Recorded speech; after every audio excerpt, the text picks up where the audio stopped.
Le grand dialogue. Le grand dialogue de l'émission de débat du studio Tamani sur votre radio. Le grand dialogue. Bonsoir et bienvenue au Grand Dialogue. Ce soir, nous allons parler de la grogne sociale. Les grèves et manifestations se sont multipliées au Mali en 2018. Elles se poursuivent encore en 2019. Presque tous les secteurs ont été touchés. Et quelles sont les causes de cette grogne sociale? Et quelles solutions peut-on envisager? Le Grand Dialogue s'intéresse à ces questions.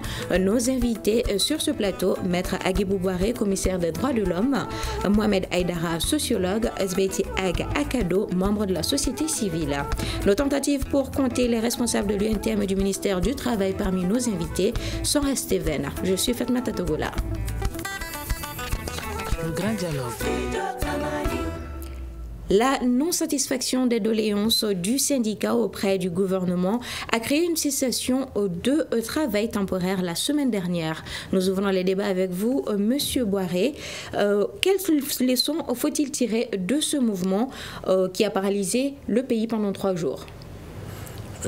Merci beaucoup, madame, de me donner l'opportunité de me prononcer sur cette question cruciale. Tout d'abord, je salue les téléspectateurs et téléspectatrices, les auditrices et auditeurs de Studio Tamani, qui donnent toujours l'opportunité de mieux renseigner les populations sur les questions d'intérêt national.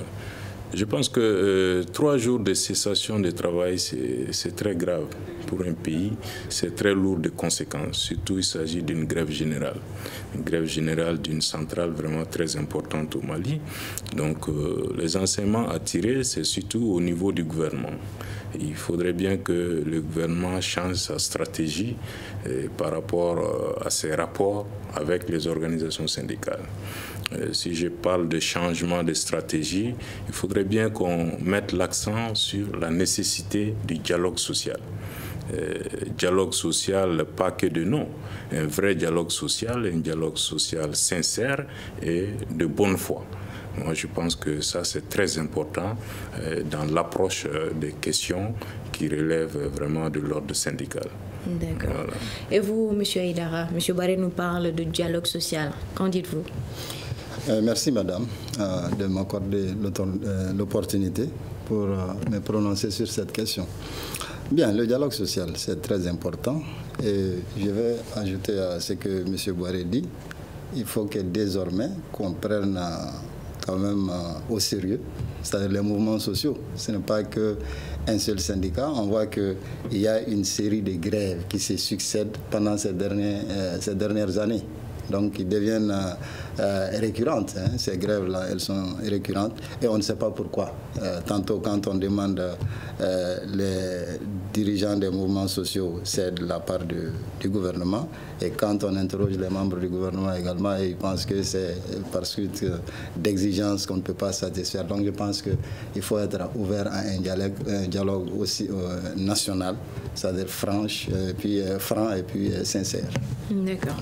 Alors, M. Akado, en tant que membre de la société civile, quelle observation vous avez eu à faire concernant toute cette situation? Bien, en fait, ce qu'il faut peut-être constater, c'est que depuis un certain temps, nous avons l'impression que ceux qui nous gouvernent, sont plus à l'écoute des agendas extérieurs que des Maliens. Et que voulez-vous dire par là? Je veux dire par là qu'au-delà de cette grève il y a quelques jours, beaucoup de grèves se sont déroulées ici. Et nous avons été souvent surpris d'entendre les plus hautes responsabilités, les plus hauts responsables dire qu'ils ne sont même pas au courant. Ça veut dire qu'ils ne se préoccupent même pas de ce qui se passe dans ce pays-là. Pour juste évoquer la grève des agents de la santé l'année dernière, vous vous rappelez, après presque 1 mois de morts, de gens qui mouraient dans tous les sens, le président de la République a eu le courage de dire qu'il ne savait pas que cette grève-là était en train d'être menée. Pour ne citer que ce seul exemple. Donc, des tueries au nord, au centre, des grèves interminables, montrent, et malgré tout cela, aucun débat sérieux, aucun débat sincère n'a pu avoir lieu à cette date et n'est même pas programmé parce qu'on nous parle de trucs sociaux. Allez-y voir comment ça va se passer. Donc c'est pour dire que ceux qui nous dirigent nous ont donné la preuve que le Mali ne les préoccupe pas. En tout cas, comme cela se doit. Les attentes des Maliens sont pratiquement mises de côté. Seuls peut-être les agendas extérieurs, quand je le dis, je pense à la France, je pense à l'accord. Tout leur langage, c'est l'accord. Ça, ils sont prêts à donner tout par rapport à l'accord. Parce que c'est la France, c'est les Nations Unies qui veulent de cela. Donc c'est pour vous dire que l'UNTM va aller en grève. D'autres vont gréver. Les cheminots sont en train de croupir quelque part. Il y aura tellement de grogne. Et tant que les Maliens n'imposeront pas ce dialogue-là, parce que ce n'est pas les autorités qui vont l'imposer, c'est les Maliens qui ont la charge d'imposer ce dialogue-là pour réellement gérer les problèmes du Mali. Tant que cela n'aura pas lieu, on va continuer à compter nos crises. D'accord. Alors, Monsieur Boiré, pourquoi tant de problèmes dans tous ces domaines? Bon, en fait, je voudrais apporter une précision peut-être avant de répondre à la question. Oui, allez-y. Parce que commissaire des droits de l'homme, ça peut paraître un peu bizarre pour nombre de personnes. Il faut dire quand même que le droit du travail est au cœur des questions des droits de l'homme. C'est au titre des droits économiques, sociaux et culturels. Donc vraiment, on est dans notre domaine lorsqu'on évoque les questions des grognes sociales. Bon, tant de grognes sociales au Mali, je pense que ça a une origine.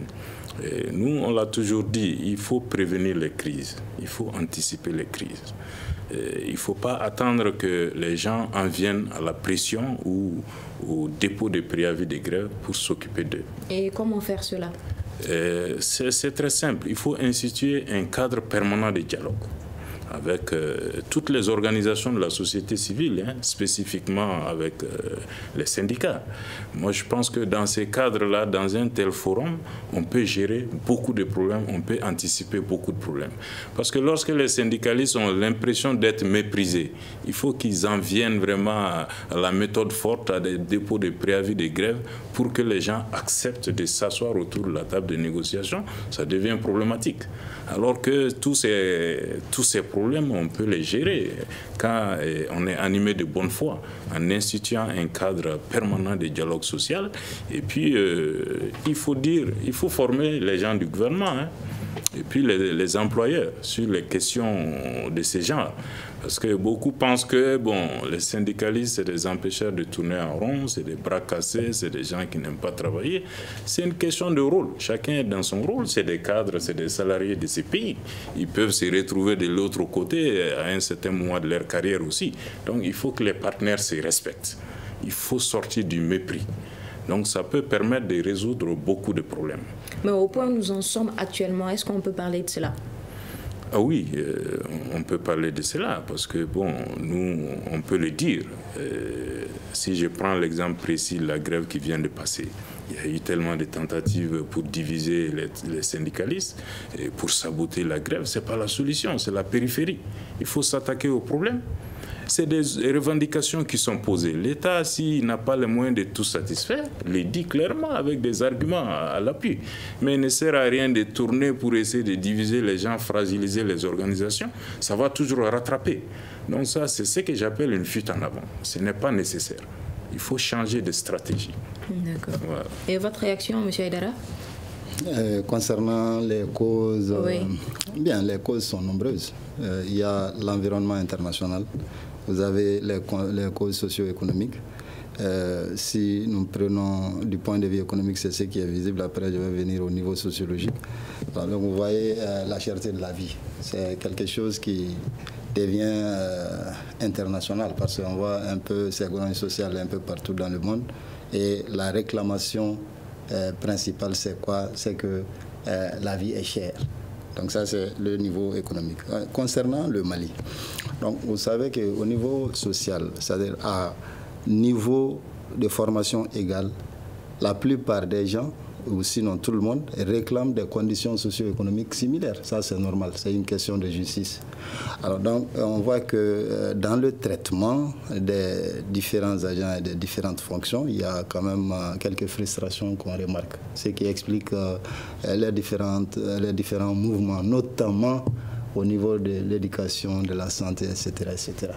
Alors donc, je pense tant qu'on ne traite pas ça de manière assez approfondie, assez juste, il y aura toujours ces mouvements sociaux. D'accord. Et vous, monsieur Akado, vous avez parlé que le gouvernement, la gérance du pays, vous avez parlé de cela, mais est-ce que le gouvernement, l'État est le seul à être blâmé? Dans tous les cas, l'État est le premier responsable, n'est-ce pas? L'État, c'est le premier responsable de la gestion, n'est-ce pas, des affaires d'un pays. Quand je dis l'État, c'est quand même des organes qui sont là.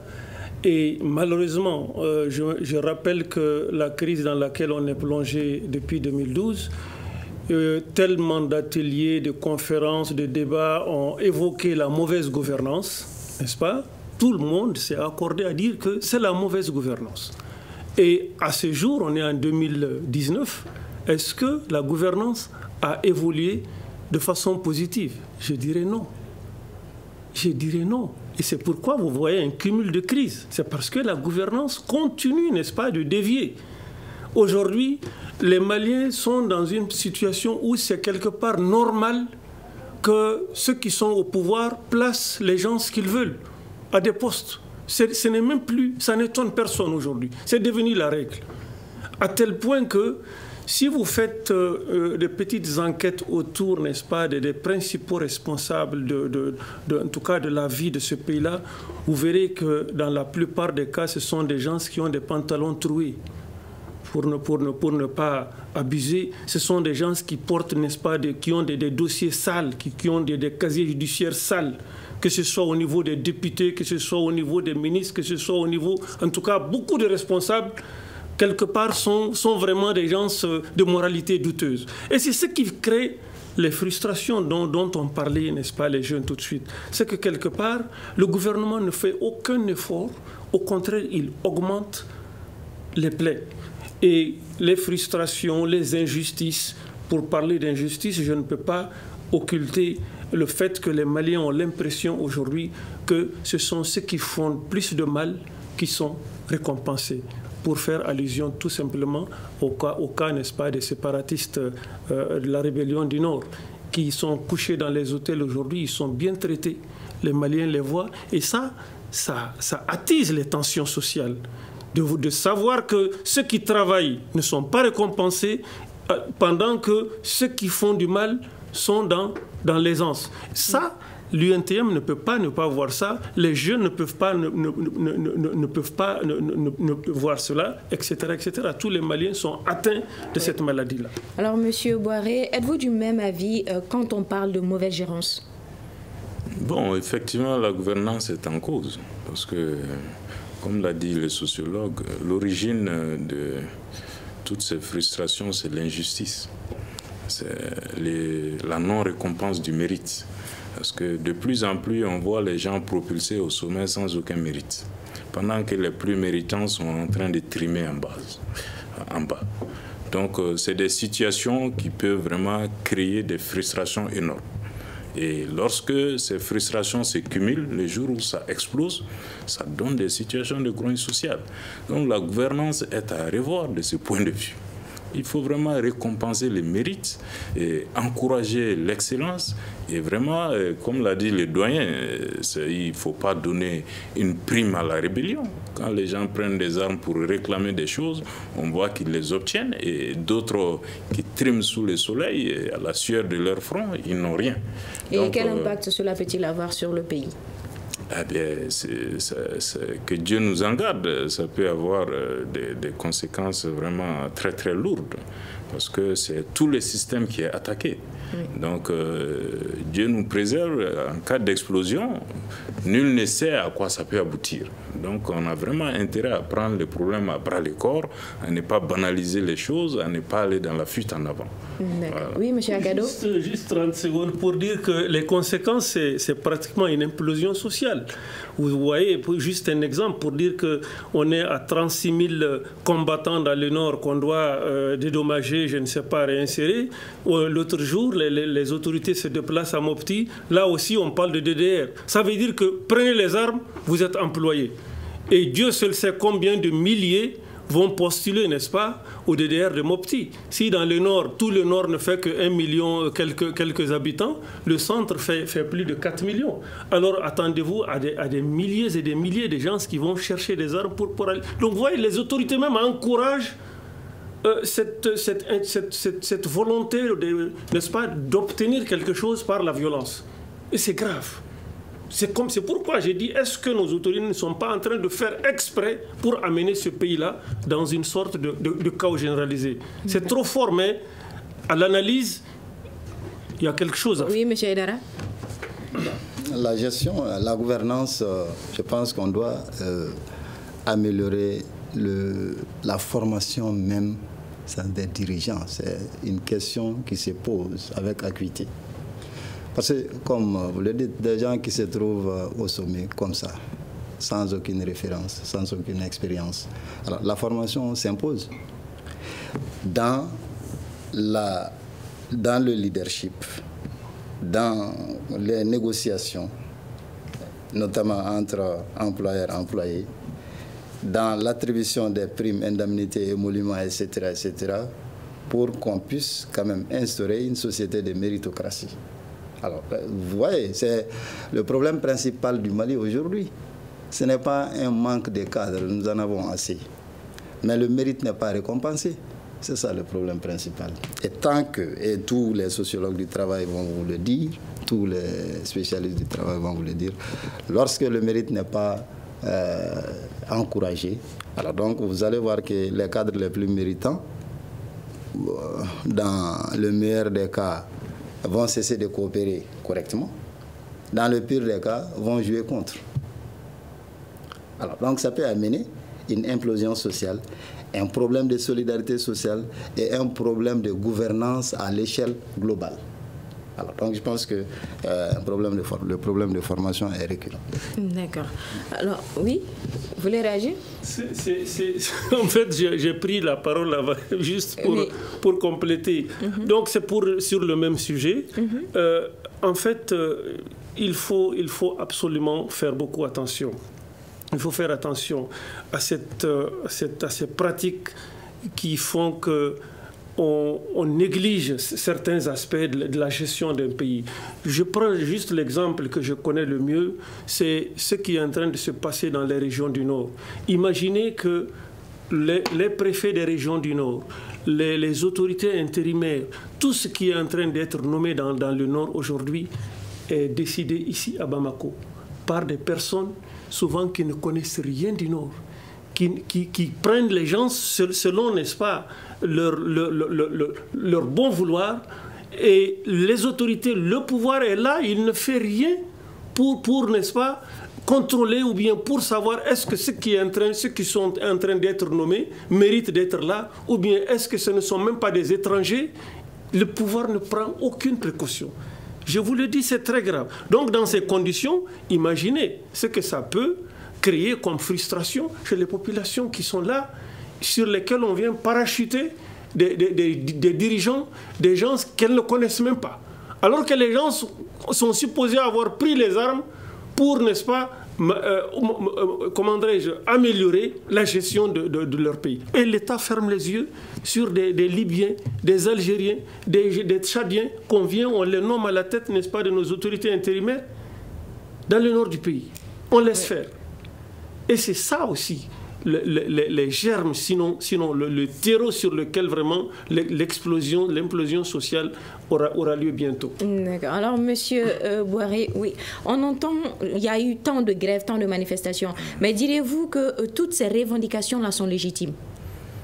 Bon, la plupart des revendications, pour ne pas dire toutes les revendications, sont légitimes. Parce que les organisations syndicales sont créées pour revendiquer une amélioration des conditions de travail et puis des conditions de vie. Donc, on ne peut pas dire que c'est des revendications fantaisistes. Une organisation syndicale qui se respecte ne se lève pas à midi pour poser des revendications. C'est des questions réfléchies à l'avance, c'est des études préliminaires qui sont menées. Ensuite, le gouvernement est approché. Et on ne va pas tout de suite à la grève. Il faut que les gens comprennent cela. Il y a un long processus à observer. Donc, il est important que dans le cadre de l'anticipation, on puisse plutôt gérer les problèmes que d'attendre les dépôts des préavis pour s'occuper vraiment des revendications. Je les trouve pratiquement toutes légitimes, parce que la cherté de la vie aujourd'hui au Mali, tout le monde sait, la vie est excessivement chère. Et puis les prix des denrées de première nécessité prennent l'ascenseur et après ça ne descend plus. Ça, c'est un phénomène particulier au Mali. Il n'y a aucun mécanisme de régulation des prix. Donc, alors que parallèlement, les salaires ne bougent pas. Donc, je pense que les travailleurs, ils ont le droit de revendiquer une amélioration des conditions de vie. Mais on a eu à faire face à des divisions de syndicats.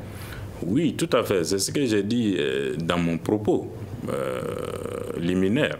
J'ai dit que c'est des stratégies qui sont vouées à l'échec. C'était une façon de gérer il y a un certain temps, mais aujourd'hui, je pense que c'est des stratégies qui ne peuvent plus marcher, qui ne peuvent plus fonctionner. Vouloir diviser pour mieux régner, bon, on peut avoir quelques brebis galeuses à entraîner, mais après, la majorité, quand même, les gens sont éveillés, les gens comprennent les choses. On ne peut pas les traîner par le bout du nez. Quand on pose des revendications, les travailleurs se reconnaissent dedans, ils se retrouvent dedans et puis ils les défendent. Donc tout ça, c'est des choses déplorables. Vouloir diviser les syndicalistes ou vouloir monter des personnes pour saboter les mouvements ou les actions syndicales, ça n'ira nulle part. Il faut faire face aux problèmes, les prendre à bras le corps et trouver des solutions qu'il faut. Et dans la plus grande sincérité et dans la plus grande franchise. Je pense que la solution viendra de là. Alors, M. Aidara, M. Akado a parlé d'un aspect et pour ajouter à cela, certains observateurs pensent que ces grands sociales donnent l'impression que l'État ne se soucie guère du sort de son peuple. Êtes-vous du même avis? Bon, je vais nuancer un peu. Ce n'est pas que l'État ne se soucie pas du sort de ses populations. L'État est dans son rôle.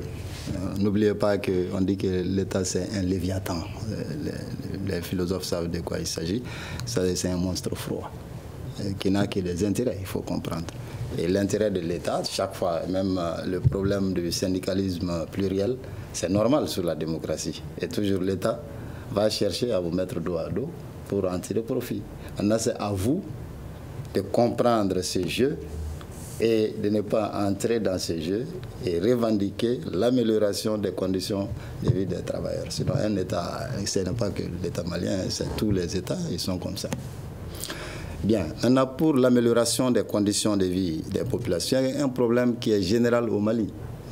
On voit maintenant la marche des fonctionnaires, etc., etc. Mais on ne se pose pas la question quel est le sort des populations rurales dans tout ça. Personne ne se pose cette question et il ne marche pas. Mais bien sûr, on dit que l'État fait d'énormes efforts pour l'amélioration de leurs conditions de vie, d'accord, mais quand même, ceux qui marchent généralement, c'est ceux qui ont une certaine conscience syndicale assez élevée et qui peuvent poser des revendications en termes justes et mener des gens dans l'atteinte de l'objectif. Alors, mais quand on prend la grande majorité de la population malienne, on voit que c'est un problème qui se pose. Et la sous-région, je pense que dans la sous-région, le Mali est à la traîne sur ces sujets. D'accord. Alors, M. Akado, M. Aidara vient de nous parler de quelque chose tout de suite. Vu qu'il y a certains qui marchent, mais ceux qui ne marchent pas, est-ce que leurs attentes sont prises en compte? Ce qui ne marche pas, c'est-à-dire? Je n'ai pas compris. Les populations rurales. N'ont pas une conscience, qui n'ont pas été à l'école, qui n'ont pas de syndicats, qui n'ont pas de mouvement social pour défendre leurs intérêts. Il s'agit de ces gens, c'est la grande majorité des Maliens qui ne relèvent pas de la fonction publique ou qui ne sont pas des salariés, mais qui sont dans les espaces ruraux, dans les campagnes. En fait, quand j'avais dit que l'État, on a l'impression que l'État ne se soucie même pas du sort du peuple. C'est ce que ça veut dire. Vous avez des analphabètes, vous avez des zones rurales qui ont des problèmes de tout genre. Pendant ce temps, l'État fait des commandes de centaines et de centaines, n'est-ce pas, de V8. C'est de l'insouciance, ça, ou bien c'est du mépris? C'est quoi? Pendant que d'autres travaillent, d'autres sont couchés et ils dévorent tranquillement les impôts de ceux qui travaillent. C'est quoi ça? C'est de l'insouciance, c'est du mépris pour le peuple. Pendant que certains meurent, n'est-ce pas, l'État ne fait rien. Il a fallu que la France fasse l'autre jour, attention, il y a quelque chose qui se prépare à Mopti pour que le président de la République se transporte à Mopti. Il y a eu combien de morts, n'est-ce pas, combien de carnage dans la zone de Mopti? L'État n'a jamais dit un mot. Il a fallu que la France, l'autre jour, attire l'attention pour qu'ils partent voir. On comprend tous ce qui est en train de se passer. Donc, c'est pour dire que nous constatons des faits et c'est sur la base de ces faits-là que nous avançons un certain nombre de propos. Moi, je pense qu'un État qui se soucie de son peuple ne peut pas refuser une concertation nationale. De 2012 à aujourd'hui, il n'y a pas eu une seule concertation nationale. On a simulé ce que l'on a appelé à l'époque la conférence d'entente, quelque part là. Tout le monde a compris que c'était un simulacre. C'est un simulacre. Et aujourd'hui, l'État n'a pas dans son agenda des concertations véritables qui mettent les Maliens les uns devant les autres et prendre les problèmes les plus aigus et les débattre. Ça, quand on se soucie de son peuple, de son pays, on le fait. On n'a même pas besoin que les populations le demandent. On est tombé là. Il est temps qu'on Oui, M. Boiré. Bon, je pense, contrairement à ce que le sociologue dit, je pense que les syndicats prennent en charge les revendications du monde rural. Hein. Il y a le secteur informel. Au-delà même du monde rural, il y a le secteur informel qui est pris en compte dans les revendications. Parce que la question d'emploi décent, ça concerne surtout cette population. Donc, il n'y a pas que les travailleurs, quoi. Deuxième chose, l'une des causes de la grogne sociale ou vraiment de cette difficulté à gérer les crises sociales, c'est l'émiettement syndical, il l'a dit. Moi, je l'appelle l'émiettement syndical ou la prolifération syndicale. C'est bien entendu l'État qui est derrière, mais ce n'est pas normal. L'État ne doit pas s'immiscer dans les activités syndicales. Ça devient de l'immixtion illégale dans les activités syndicales ou des entraves graves à la liberté syndicale. Ce n'est pas le rôle de l'État. Et c'est pour cette raison que le principe de la liberté syndicale a été institué. Contrairement à ce que beaucoup pensent, ce n'est pas un encouragement à créer plusieurs organisations syndicales. C'est empêcher l'État plutôt à créer et à imposer un seul syndicat. Donc c'est aux travailleurs de prendre conscience parce que la maxime phare des travailleurs du syndicalisme, c'est prolétaires de tous les pays, unissez-vous. Nulle part au monde, vous n'avez vu des organisations syndicales triompher lorsqu'elles sont une multitude. Donc vraiment, ils ont intérêt à se réunir, à constituer une seule organisation syndicale. Nous devons le 26 mars 1991 à une seule organisation syndicale. Parce que la force d'un syndicat, c'est la force de persuasion. On ne peut pas persuader lorsqu'on n'est pas capable de mobiliser une masse critique, voire tous les travailleurs du Mali, par exemple. Qu'est-ce qui peut résister à une telle arme? Mais malheureusement, les travailleurs ne peuvent pas tous comprendre cela. Il y a des jeux d'intérêts individuels, il y a d'autres qui s'occupent de leurs petits intérêts individuels immédiats. Et il y a d'autres qui ont des ambitions politiques, qui cherchent des postes et qui passent par les organisations syndicales. Donc il y a vraiment le bazar au niveau du nombre de ces organisations syndicales, quoi. Mais le gouvernement a-t-il les moyens de faire face à toutes ces revendications? On ne peut pas dire que le gouvernement a les moyens de faire face à toutes les revendications. Mais les essentiels, c'est lors du dialogue qu'on peut savoir ce que l'État peut prendre en charge. Parce que même si les gens ne sont pas dans le gouvernement, ils ont une idée des capacités de l'État. Surtout lorsque l'État même se glorifie d'être la troisième économie de la sous-région, ou si tous les signaux sont au vert, comme on aime le dire à chaque visite du FMI. Donc naturellement, les gens sont fondés à croire que les moyens existent pour satisfaire leurs revendications. Voilà. Oui. Bien, d'accord, je veux quelques précisions. Je pense que le pluralisme syndical, c'est quelque chose qui est normal sous la démocratie. On ne parle pas de l'aspect juridique en tant que tel, et qu'il y ait des organisations syndicales qui grèvent pendant que d'autres travaillent, ça c'est quelque chose qui est normal également dans le pluralisme démocratique. On le voit un peu partout en France, vous avez le CGT, vous avez Force ouvrière, vous avez etc. Et que disent les textes? Les textes défendent la liberté syndicale, voilà. Mais les textes ne disent jamais encourager les travailleurs à aller à la prolifération syndicale. Moi, je n'appelle pas ça le pluralisme. Vous prenez des pays comme la Chine, il n'y a pas de syndicats. On va dire que c'est des pays communistes, mais bon, la France n'est pas une référence en matière de liberté syndicale. Et toutes ces créations sont inspirées du même objectif de désorganiser les travailleurs, c'est tout. Sinon, l'idéal pour les travailleurs, c'est d'être unis en une seule organisation syndicale. Voilà. J'ai une autre position, M. Boiré. Je pense que sous la démocratie, les travailleurs n'ont pas les mêmes intérêts. Ça, il faut convenir. Les travailleurs n'ont pas les mêmes intérêts. Et on ne peut pas obliger les gens à adhérer dans une seule centrale syndicale. C'est un peu de la dictature. Je pense que du moment que les textes accordent aux gens donc la liberté syndicale, maintenant les syndicats, on est libre de créer des centrales syndicales. Maintenant, qu'est-ce qui est mauvais dans ça? C'est que l'État parvienne à mettre dos à dos les travailleurs dans ce pluralisme. Sinon, ce n'est pas que la France. Si vous prenez n'importe quel pays développé, bon, la Chine c'est un pays communiste, et sous le communisme, c'est l'État qui fait un certain dirigisme politique et économique. Mais quand même, dans toutes les démocraties plurielles, il y a cette pluralité syndicale. Et ça ne nuit pas du tout au syndicalisme, contrairement à ce que les gens pensent. Et pour revenir, oui, aux moyens du gouvernement face à cette situation. Bien, les moyens du gouvernement, ça c'est, comme M. Boiré l'a dit, là je partage ces idées. Comme on voit, il y a quelque temps, les agents du FMI et de la Banque mondiale sont venus indiquer les indices économiques, tout est au vert. Alors donc, les gens sont en droit de se poser la question. Et surtout, au départ, je vous ai dit quelque chose. Je vous ai dit que à condition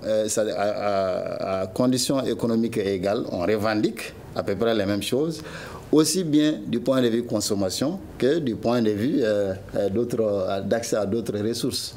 Alors, donc, comment on peut comprendre que certains secteurs ont des salaires assez élevés, très très élevés, qui fait 3, 4 fois, 10 fois parfois, que dans d'autres secteurs. Ce n'est pas normal dans un pays. Ce qui crée des frustrations. Par exemple, on dit qu'il n'y a pas d'argent, mais quand on voit dans un certain nombre de secteurs, on voit qu'il y a toujours la gabegie qui est là. Oui, M. Akado. Oui, en fait, les moyens, nous, on ne peut jamais dire que l'État n'a pas les moyens. Nous sommes à peine 18 millions de Maliens. Et nous avons des ressources enviées par le monde entier. La preuve, elle est là. Tous les Européens cherchent, n'est-ce pas, à mettre leur nez dans nos affaires. Ce n'est pas parce qu'on est beau ou bien parce qu'on est intelligent, c'est parce qu'il y a des ressources. Les Chinois sont là, les Vietnamiens sont là, les Américains sont là. Tout le monde vient puiser des richesses. Alors, est-ce que nous, on peut dire qu'on n'a pas les moyens? On a les moyens. Mais ce qu'on n'a pas, encore une fois, c'est peut-être la volonté de bien gérer, de bien distribuer, de bien répartir, de bien défendre nos richesses. Parce qu'on ne défend rien. Les autorités depuis cette histoire de démocratie-là sont entrées dans un processus où je suis au pouvoir, allez, je me sers, j'oublie les autres. Et malheureusement, quand vous oubliez les autres, ceux qui ont les moyens viennent vous prendre même ce que vous avez. Et c'est ce qui fait qu'aujourd'hui, nous avons d'énormes richesses par notre coton, par notre or, par l'Office du Niger, par la volonté des Maliens de sortir de ce pays-là et de ramener de l'argent. Nous sommes réellement très engagés. Malheureusement, tout est mal géré. Et quand tout est mal géré, ce qui se crée, c'est ce que vous voyez. Vous avez un État qui ne se pose pas de questions, il augmente des primes par là, il fait la sourde oreille pour d'autres, ça ne marche pas. Vous ne pouvez pas monter les indices de certains fonctionnaires et laisser d'autres. C'est du n'importe quoi. Et c'est ce qui fait que les gens vont rester dans des situations de frustration, dans des situations de grogne. Il suffit tout simplement d'arrêter, n'est-ce pas, ce vagabondage dans la gestion et de dire un ministre n'a pas droit à 1000 fois le salaire, n'est-ce pas, d'un autre fonctionnaire. Le monsieur qui dort dans un hôtel qui ne fait rien n'a pas droit à prendre 3 à 4 salaires pendant que celui qui cherche du travail n'arrive pas à trouver du travail avec son diplôme. C'est ce qui se passe dans ce pays-là. Et c'est ce qui fait que nous ne pouvons pas dire que l'État n'a pas les moyens. L'État n'a pas la bonne volonté. Je ne suis pas un opposant, mais je suis suffisamment âgé pour n'est-ce pas, dire ce que je suis en train de dire. J'ai eu le temps de voir ce qui se passe et malheureusement, ceux qui sont aux affaires aujourd'hui étaient là depuis plus de 20 ans. Ils ne sont pas en train de corriger ces déviations-là. S'ils ne les encouragent pas, ils ne sont pas en train de les corriger. Et c'est pourquoi on n'aura jamais de solution tant qu'ils seront aux affaires. Vous êtes sûr? Je suis sûr qu'ils ne sont pas capables d'apporter des changements dans ce pays-là. Ils étaient là, ils aiment tourner les gens pour dire on a trouvé ça ici. Quand ceux qui sont au pouvoir aujourd'hui disent qu'on a trouvé, ils ont trouvé quoi? Ils étaient avec KTT, ils étaient avec Alpha, ils étaient avec l'autre là aussi, avec Moussa. Ils étaient tous là. Oui, alors M. Boiré a du même avis que M. Akado. Quand il nous parle de pas de solution dans ce cas-là. Non, le peuple peut leur imposer. La solution va résulter vraiment de concertations nationales. Il faut qu'il y ait des concertations de façon inclusive. L'exemple de la conférence nationale de 91, parce qu'il faut faire une remise à plat. Il y a tellement de difficultés dans le pays qu'il faut se donner le temps vraiment d'organiser un forum sérieux pour débattre des questions. Parce que c'est des questions existentielles. On ne peut pas les banaliser ou les négliger ou faire de la fuite en avant. Ça va toujours nous rattraper. Il va falloir qu'on s'asseye à un certain moment et regarder les problèmes en face et prendre des solutions draconiennes. Mais quels sont les besoins actuels? Tout est prioritaire en fait. Dans ce pays, tout est prioritaire. Et il y a tellement de difficultés. Tu prends tous les niveaux, tous les secteurs, il y a des difficultés énormes. Donc, on ne peut pas, en termes de priorité, dire, voilà, c'est la santé, ou c'est la justice, ou c'est l'armée, c'est l'école. Vous prenez tous ces secteurs, il y a des problèmes sérieux. Donc, il faut vraiment... Mais est-ce réellement possible de trouver une solution à tout ça globalement? Non, on peut trouver la solution. C'est une question de volonté politique, comme l'a dit le doyen. On ne peut pas faire des omelettes sans casser des œufs. Il faut prendre des décisions qui s'imposent. Ça peut frapper tout le monde et être préjudiciable à tout le monde, mais c'est des décisions à prendre si on veut sortir de l'ornière. Oui. Et vous, M. Aidara, qu'avez-vous à nous dire en termes de solutions? La solution, ce n'est pas quelque chose de sorcier. Ça peut blesser certains. Je pense qu'il va falloir faire une révision du système des salaires et d'émoluments en République du Mali. Mais là où nous sommes actuellement, cela est-il possible, réellement possible? Je pense que c'est possible. Avec la volonté politique, c'est possible. Mais mis à part cette volonté politique-là, comment? Si, mis à part la volonté politique, c'est le bas qui va faire pression sur le haut. Et là, je pense que ça peut amener à des dérapages. C'est-à-dire que lorsque l'injustice devient, comment on appelle ça, intolérable, la population peut se soulever. Et là, je pense que ça, ce n'est pas souhaitable pour le pays, parce que nul ne sait là où ça peut nous amener. Donc, en termes de solutions, je pense que les solutions existent. Et il faut faire une relecture. Et regardez les revendications. Très souvent, on dit qu'il faut nous mettre au même niveau que nos collègues de l'UEMOA. Ce n'est pas quelque chose qui est impossible. D'autant plus que le pays est la troisième économie de l'UEMOA. Alors, donc, qu'est-ce qui empêche le pays de ramener les fonctionnaires au même niveau que leurs collègues de la sous-région? Mais est-ce que les réalités sont les mêmes dans chaque pays? Mais les réalités sont les mêmes. Si on prend en termes de comparaison n'est pas raison, mais ça peut nous donner quand même quelques éclairages. Si on prend le nombre de fonctionnaires en Côte d'Ivoire et au Mali, ceux de la Côte d'Ivoire dépassent de loin. Je n'ai pas les chiffres exacts, mais les derniers chiffres, c'était près du double. Alors, donc, comment est-ce que cet État peut faire face à ces charges et qu'au Mali, ici, on ne parvient pas quand même à attribuer le salaire moyen des pays de l'UEMOA? Ça, c'est incompréhensible. Je pense qu'il faut quand même une volonté politique et faire une relecture de l'ensemble des émoluments en République du Mali. Oui, M. Boiré, oui. Je crois que c'est possible et c'est tellement... Il y a certaines organisations qui ont demandé ça il y a longtemps, mais on ne veut pas vraiment s'occuper de la question. Au point qu'aujourd'hui, le statut général de la fonction publique est devenu un statut particulier, parce que tout le monde est sorti pour aller négocier et revendiquer son statut particulier. Donc, il faut profiter de l'occasion pour vraiment réunir tous les éléments par rapport au salaire. Ce n'est pas compliqué. On a les données. Donc, et puis, catégorie par catégorie, à travail égal, salaire égal, à diplôme égal, salaire égal. Maintenant, par rapport au poste que les gens occupent, les primes peuvent varier.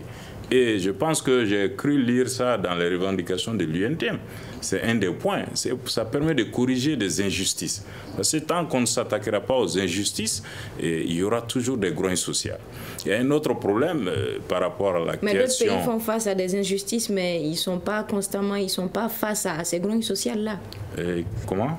Je dis d'autres pays font face à l'injustice, mais ils ne sont pas dans cette situation de grogne sociale. Non, je ne crois pas que leur injustice ait atteint les niveaux du Mali. Parce que vraiment, vous allez voir des gens qui ont fait les mêmes études, les mêmes années, les mêmes diplômes, mais vous verrez que entre les rémunérations, c'est le jour et la nuit. Ça, c'est des situations qui, tôt ou tard, vont donner lieu à des explosions. Donc, il vaut mieux vraiment prendre le problème très au sérieux et puis proposer des solutions idoines, quoi.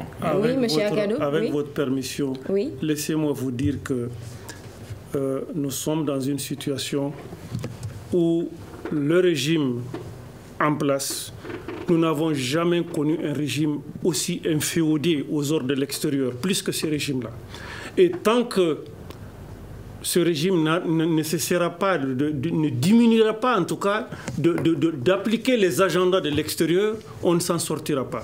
Nous ne sommes pas ce pays-là qui va se contenter de dire notre cas est unique, il n'a pas de solution et encaissons, admettons. Non. Mais selon vous, quelle stratégie mettre en place? Les stratégies, encore une fois, les préalables, c'est les concertations des Maliens. Rien ne peut être arrangé si on occulte, si on met de côté cela. Nous sommes un pays repère en Afrique. Nous sommes un pays repère pour nos civilisations, notre cursus nous aide, n'est-ce pas, à nous asseoir et à sortir des solutions. Pourquoi on nous refuse cela? Parce que la France ne veut pas de cela. Parce que la France a son agenda et il faut que cet agenda-là passe. Il faut que dans la bouche de nos dirigeants, seul l'agenda de la France prime sur nos concertations.